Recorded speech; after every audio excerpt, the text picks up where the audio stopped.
Hola, ¿qué tal? Muy buenas noches. Soy Paulina Mercado. Hoy, en Reporte 13, Ricardo Rocha conversa con Ricardo Antonio Bucio Mújica, presidente de CONAPRED, sobre el Día Nacional de la Lucha contra la Homofobia. ¿Cuál es la situación actual de las leyes secundarias de las reformas estructurales?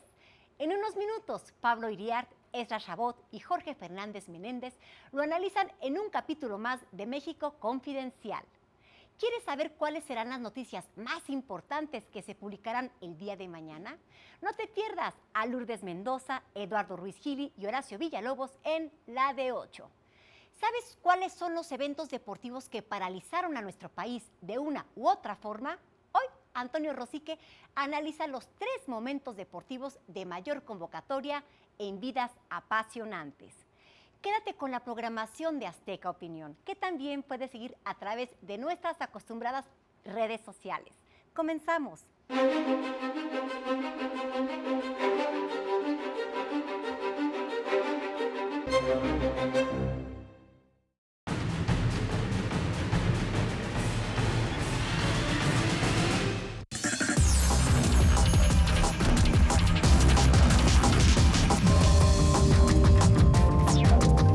Ricardo Bucio Mújica, presidente del Consejo Nacional para Prevenir la Discriminación, el CONAPRED. Antes que nada, muchas gracias por esta conversación. No, muchas gracias a ti por la invitación. Para empezar por el principio, Ricardo, ¿qué debemos entender por discriminación y qué debemos entender por racismo?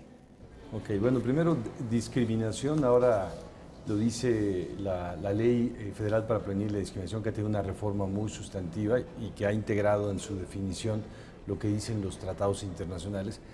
Podemos decir en términos sencillos que es toda distinción, toda exclusión, todo tipo de trato, toda acción, porque no solo es trato, puede ser una acción legal, puede ser una acción, una norma que tienen las leyes, puede ser una conducta, puede ser una parte de una acción institucional, de una cultura institucional que funciona así repetidamente, que le permite a ciertas personas tratar de manera desventajosa a otras. Desventajosa quiere decir, tal cual dice la ley, impedirles, obstaculizarles, restringirles el acceso al ejercicio de derechos y libertades. Siempre tiene que ver con eso. No solamente es una cuestión de tratarnos de manera distinta, sino restringir derechos y libertades, que puede ser a través de la restricción de bienes y servicios, a través de la exclusión, a través de distintas negaciones a poder ejercer libertad de expresión, de conciencia, etcétera, y que está basada siempre en características de identidad de las personas. Entonces, hasta ahí, hasta la definición que di, puede haber restricciones a los derechos que no estén basadas en las condiciones de identidad, en las condiciones sociales, en las preferencias de las personas. Y la discriminación siempre tiene que ver con la edad, con el origen étnico o racial, con el origen nacional, con la orientación sexual, con el sexo de las personas, la discapacidad, etc. ¿Y el racismo específicamente qué connotación tiene? El racismo es una forma de discriminación que tiene que ver exactamente con el origen racial o étnico y con otras cuestiones que están asociadas, el tono de la piel, el origen nacional, la lengua que se habla, la religión, la cultura. Por eso la declaración de Durban de 2001, que es la más potente, la más sólida en esta materia, habla de racismo, discriminación racial, xenofobia y formas conexas de intolerancia, ¿no? Porque no están solamente ligadas a la raza. ¿Es México un país racista? Sí, me parece que México lo es. México lo expresa con claridad en la encuesta nacional sobre discriminación. La gente dice sufrir agresiones, rechazo, dificultad para integrarse en razón de su cultura, en razón de no pertenecer al grupo social en el que está, pero por el tono de la piel, por el origen étnico, por ser indígenas, por hablar una lengua indígena, y los porcentajes no son bajos. No son bajos, te doy solamente un dato. ¿Sí?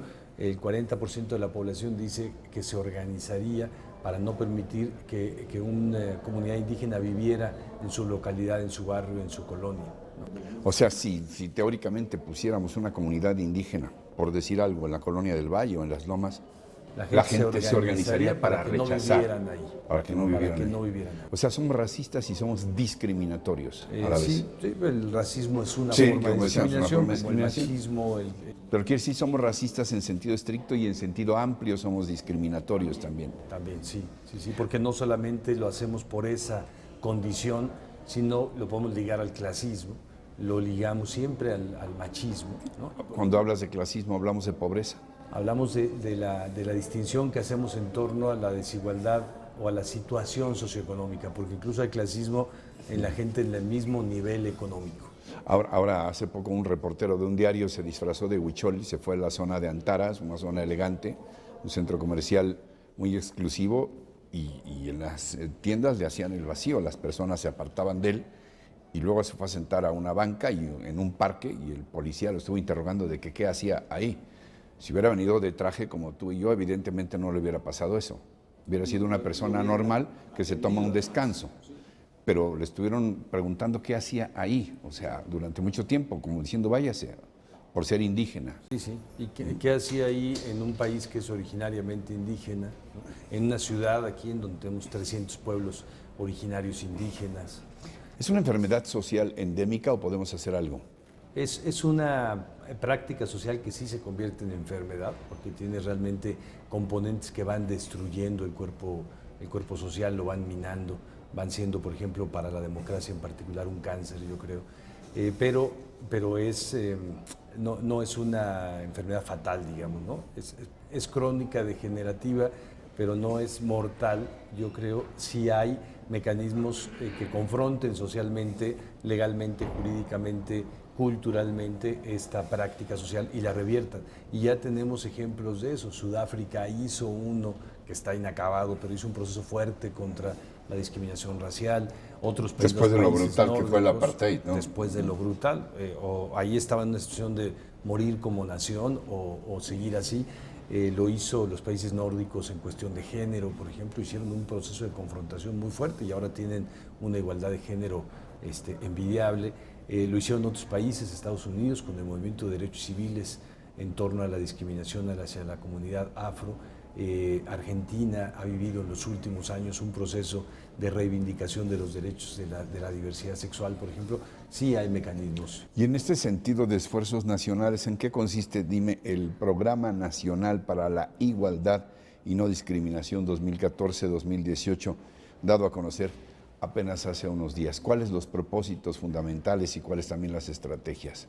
Me parece que justamente es el hecho de que podamos hacer de manera conjunta, a partir del actor que es el primer responsable, que es el Estado, una serie de acciones para combatir, tanto a nivel legal, cultural, a nivel de conocimiento, de generación de conocimiento de la situación, a nivel de una armonización de la legislación que está muy desarticulada en esta materia, a nivel de la promoción de políticas públicas específicas de igualdad y del cambio cultural con nombre y apellido, contra homofobia, contra racismo, contra clasismo, una serie de acciones en donde todas las instituciones de la Administración Pública Federal de aquí al fin del 2018 tendrán tareas específicas de combate a la discriminación. Hablas de responsabilidad del Estado, pero la pregunta concreta sería, ¿tú sientes que de verdad el gobierno de Peña Nieto está comprometido con esta serie de políticas públicas para evitar discriminación, racismo? Mira, primero estamos en una tendencia, tendencia nacional, pero también internacional muy fuerte en este tema. A nivel nacional, en 2001 cambiamos el artículo primero constitucional, en 2003 hicimos la primera ley contra la discriminación a nivel federal, del 2005 para acá llevamos 28 leyes estatales, tenemos una institución nacional, ahora tenemos un programa nacional, tenemos un decreto del Día Nacional de Lucha contra la Discriminación, ahora uno también contra la homofobia. Entiendo que es el sábado 17 de mayo, por vez primera tendremos un día contra la homofobia. Por vez primera lo decretó el presidente Peña Nieto, y creo que entre todo este proceso, una cuestión súper importante es la reforma constitucional en materia de derechos humanos de junio del 2011, porque le da a la igualdad y a la no discriminación un rango constitucional enorme. Los tratados internacionales es la materia que más tocan, y las obligaciones que tiene México hoy son ineludibles. La Corte, por ejemplo, ha ido haciendo resoluciones en materia de promover o de garantizar, de justiciabilizar el derecho a la igualdad y la no discriminación. El gobierno, esta administración actual ha hecho el Programa Nacional por vez primera. Déjame decirte 2 datos. En el sexenio del presidente Fox, que fue cuando el CONAPRED nació, al inicio del 2004, con Gilberto Rincón Gallardo, el programa nacional que se hizo en ese tiempo duró 4 meses. Es decir, solo se publicó hasta agosto del 2006, incluso ya había presidente electo. El sexenio siguiente, el programa nacional duró 8 meses. ¿No? Yo estuve ya en esa parte, hubo mucha dificultad para que dentro de la administración hubiera un acuerdo de las acciones. Hoy día ya tenemos el acuerdo, nosotros llevamos 1 año sentándonos con secretarías, dependencias, instituciones, está aprobado, está visto por Hacienda. ¿Y es una campaña o es un esfuerzo permanente? Este al menos es un programa que tiene que terminar hasta diciembre del 2018. Ahora, ¿cómo nos podemos sumar todos? ¿Qué podemos hacer todos y cada uno de nosotros? Porque yo creo que esto tiene también mucho que ver con la ignorancia. ¿De qué manera nos podemos integrar para evitar casos de discriminación, de racismo tan lamentables como estos recientes, de aventarle plátanos a los jugadores de fútbol, etcétera? Yo diría 3 acciones en principio. Una, sumarse a las prácticas de condena, de denuncia de la discriminación.